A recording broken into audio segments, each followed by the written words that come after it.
Ọlọ́run sọ wípé ẹ gbàdúrà fún ire Jerusalem, gbogbo àwọn tó bá fẹ́ yóò ṣe rere. Mo kí gbogbo wa pátápátá, pàtàkì jùlọ àwa ọ̀dọ́ ní ìpínlẹ̀ Ọ̀ṣun. Ní orúkọ Jésù Kristi ni mò ń kí wa wípé ojúmọ́ ayọ̀ ló mọ́ wa, ojúmọ́ ire ló mọ́ wa, ojúmọ́ ìṣerere ni o, ojúmọ́ ìgbéga ló mọ́ wa. Mo fẹ́ bẹ̀ wá láti dúró nínú ọ̀rọ̀ yìí o, wípé àwọn tó fẹ́ ire Jerusalem wọn yóò ṣe rere. Ẹnikẹ́ni tó bá fẹ́ ire ìpínlẹ̀ Ọ̀ṣun kò ní lọ láti lọ máa já ṣọ́ọ̀bù oníṣọ́ọ̀bù, kò ní lọ láti lọ máa ba nǹkan ní nǹkan jẹ́, kò ní lọ láti lọ máa sọ wípé àwọn èèyàn tó jẹ́ wípé owó ni wọ́n yá tí wọ́n fi ń dá ṣọ́ọ̀bù, tí wọ́n fi ń bẹ̀rẹ̀ ṣọ́ọ̀bù, ta la ń jà fún mẹ̀kúnnù, ta la ń jà fún. Àtúní máa lọ ká lọ máa bà wọ́n nínú jẹ́, ká lọ máa dá gbèsè sí wọn lọ́rùn. Àwọn ọ̀dọ́ gidi, protest tí àwọn ọ̀dọ́ ń ṣe, protest tí àwa ọ̀dọ́ ń ṣe, protest gidi ni. Ṣùgbọ́n kò jẹ́ kí ẹ̀yin kan wá gbéra yín lẹ́yìn, kẹ́ wá sọra yín di jàǹdùkú tí ó máa ba nǹkan dáadáa tí àwa ọ̀dọ́ gidi tá ń ṣe, kẹ́ máa bá bàjẹ́. Àkọ́kọ́, nígbà tí protest yìí ń lọ lọ́wọ́, lára àwọn ọ̀dọ́ tí ẹsẹ̀ rẹ̀ ń gé, tó ti gé, tó wà lára àwọn tó ń ṣe protest, tó jẹ́ wípé àwọn ọ̀dọ́ parapọ̀ pé ara ẹsẹ̀ fún. A rí lára àwa ọ̀dọ́ tó jẹ́ pé nígbà táwọn èèyàn ń lọ, mọ́tò wọn sì bàjẹ́ lójú ẹsẹ̀, ọ̀dọ́ dáwọ́ wọ́n tún mọ́tò yẹn ṣe lórí eré, torí pé protest kì í ṣe fún káfí ba nǹkan jẹ́, kì í ṣe fún káfí vandalize nǹkan, kì í ṣe fún káfí kó bá ara wa. A fẹ́ fi jàjàgbara wa ni. A fẹ́ káwọn àjọba, àwọn tí ó ń jẹ́ adarí wa, kí wọ́n mọ̀ wípé ká mọ ibi tí wọ́n ti ṣe dáadáa àti ibi tí wọ́n ti ń ṣe dáadáa. Èrò yìí àti èrò ọkàn yìí ni la fi bẹ̀rẹ̀ protest. Kì í wá ṣe wípé kí ẹ̀yin kan wá kóra yín jọ, kẹ́ wá lọ máa bẹ̀rẹ̀ sí wá máa jalè, kẹ́ wá máa dáwọn èèyàn lọ́nà, kẹ́ máa gbowó lọ́wọ́ wọn. Kì í ṣe protest lẹ́ ń ṣe, olè àti jàgùdà nìyẹn. So nípa ìdí èyí, mo fi Ọlọ́run bẹ̀ wá, nítorí pé ẹnikẹ́ni tó bá wá ire Jerusalem yóò ṣe rere o. Ẹnikẹ́ni tó bá wá ire ìpínlẹ̀ Ọ̀ṣun, ẹnikẹ́ni tó bá wá ire orílẹ̀-èdè Nàìjíríà yóò ṣe rere. Àwa ọ̀dọ́ gidi tòótọ́ tó ń wá ire orílẹ̀-èdè Nàìjíríà, èèyàn ò ní já ṣọ́ọ̀bù o. Ọ̀dọ́ gidi kò ní lọ ba nǹkan ní nǹkan jẹ́ o.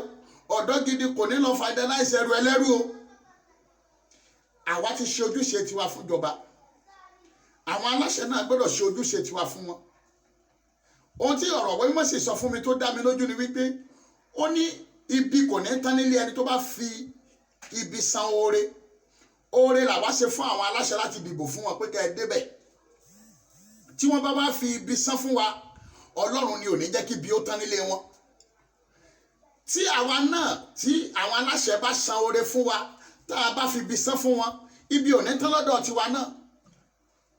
Ìdè olójú méjì ni. Ibi tó bá lọ síwájú ó máa padà sẹ́yìn.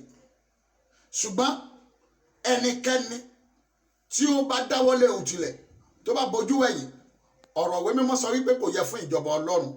Nípa ìdí èyí, ohun tí ọ̀dọ́ dáwọ́lé ni wípé a fẹ́ ja ìjàgbara.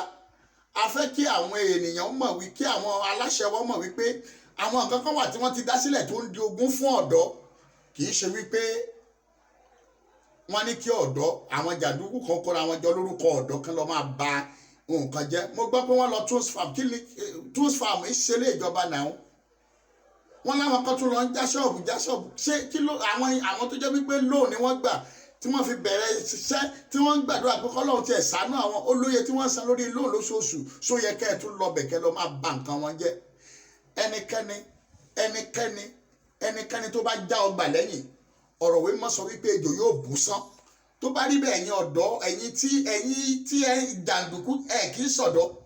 Ẹ̀yin jàǹdùkú, torí ọ̀dọ́ kì í ṣe ìwà ibi, ọ̀dọ́ kì í ṣe jàǹdùkú, ọ̀dọ́ rere kì í ba nǹkan jẹ́. Mo fọlọ́run bẹ̀ wá, gbogbo ẹnikẹ́ni tó bá ní èrò yìí tàbí tó bá wà nínú àwọn tó ń ṣe nǹkan wọ̀nyí, ẹ pe àrò àti ọ̀dọ̀fínú yín, ẹ bára yín sọ̀rọ̀, ẹ ṣe nǹkan tó tọ́, ẹ ṣe nǹkan tó yẹ. Ẹ já wà focus, ká mọ ibi tá ń lọ.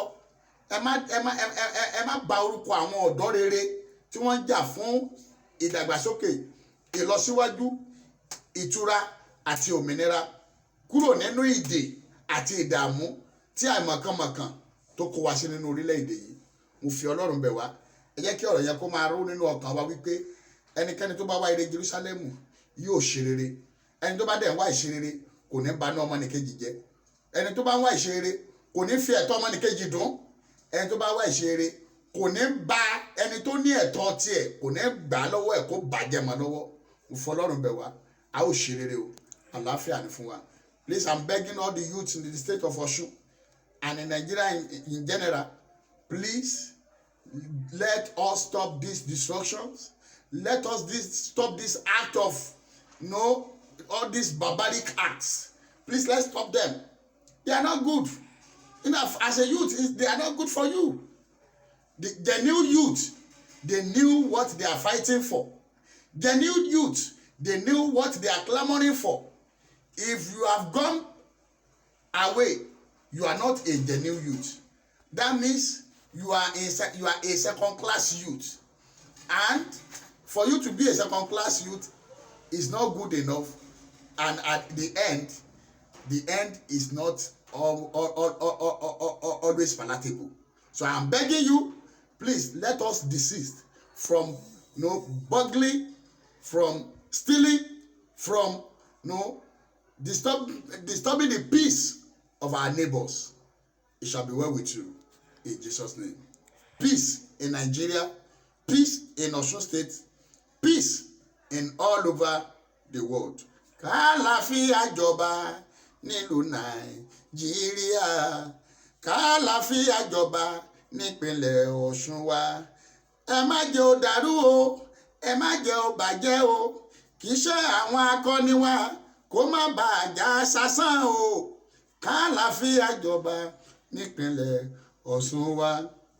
Greetings to you from the Grace of Calvary World Evangelistic Ministry, aka Chapel of Praise and Prosperity. It shall be well with you in Jesus' name. God bless you.